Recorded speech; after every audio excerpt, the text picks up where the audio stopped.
횡령 사건 여러분도 알다시피 금융권에서 엄청나게 많이 일어나고 있습니다. 그런데 50억 횡령해도 처벌이 이게 솜방망이에요. 그러다 보니까 감옥 가도 남는 장사라는 이야기가 나오는 겁니다. 실질적으로 한번 보실래요? 여러분 이거 한번 보세요. 50억을 횡령했을 때 평균 형량입니다. 5년간 징역형이 선고된 1심 횡령 판결 1224건을 분석해 봤더니 평균 형량은요 3년 11개월이었습니다. 3년 11개월. 예, 50억을 횡령했는데. 그런데 여러분 50억에서 300억 미만의 양형 기준이 4년에서 7년입니다. 그러니까 양형 기준에도 못 미치는 거예요. 3년. 그러면 여러분 50억을 횡령을 하고 3년 살다 나오지 뭐. 돈만 잘 숨겨놓으면 찾을 수 없잖아요. 그리고 3년 살다 나와서 50억을 가지고 배 떵떵 두드리면서 살 수 있다는 이야기가 되는 건가요? 맞습니다. 그렇게 됩니다.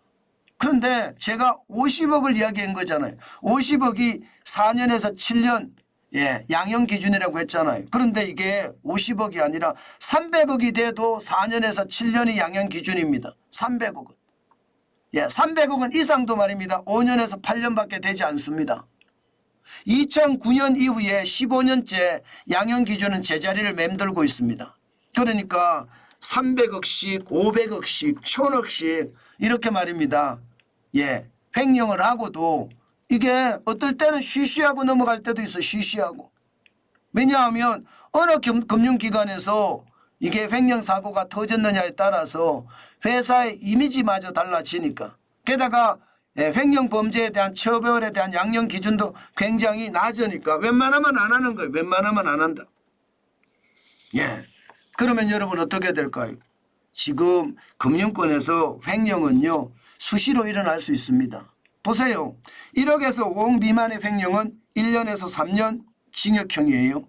5억에서 50억 미만은 2년에서 5년이고요.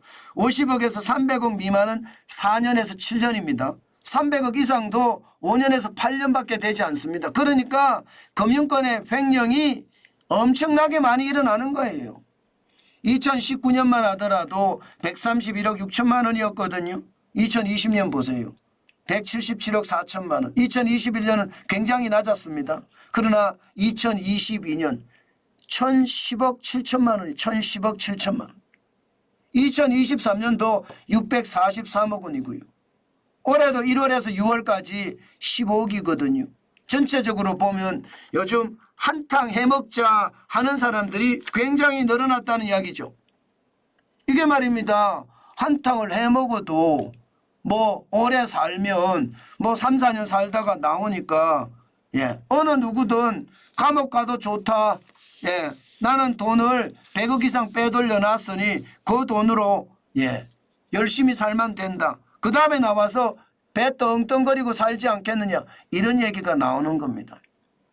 저는 이게 여러분 횡령이 되잖아요.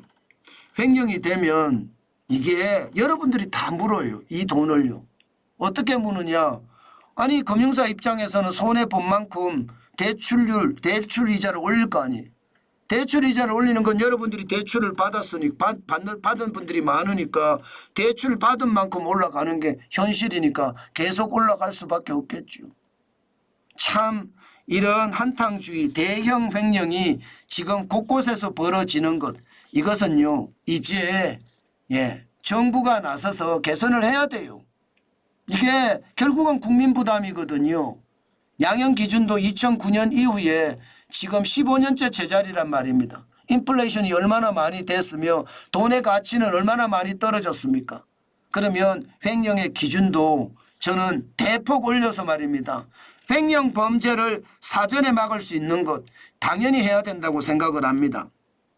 지금 금융판 중대재해기업처벌법이라고 이야기하는 게 지금 현재 화두가 되고 있거든요.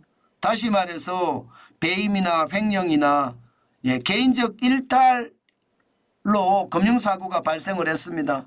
그러면 은행장에게도 책임을 묻고요. 그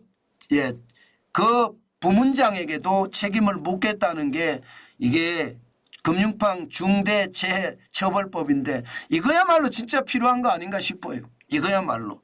이거는 기업 중대재해기업처벌법하고는 틀립니다. 말을 이렇게 만들어서 금융판 중대재해처벌법이라고 이야기하지만 아니 내부 통제에 실패한 임원을 제재 안 한다는 것도 이상하잖아요. 내부 통제에 실패한 은행장을 제재 안 하는 것도 이상하잖아요. 저는 이거 제대로 말입니다. 처벌해야 되고요. 이 솜방망이 처벌도 이제는 바꿔서 제대로 된 처벌을 해야 된다는 것. 저는 굉장히 중요하게 생각합니다.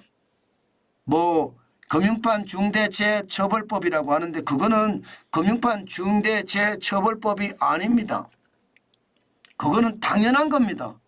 부서장이 책임을 맡고 그 은행장이 책임을 맡는 거 당연한 것 아니겠습니까? 전 그 어느 때보다 반드시 말입니다. 감옥 가도 남는 장사란 이야기가 다시는 나오지 말고 그렇게 횡령하는 것 반드시 저는 없애야 된다고 생각합니다. 그래야지 대한민국이 정상적인 나라가 되지 않을까요?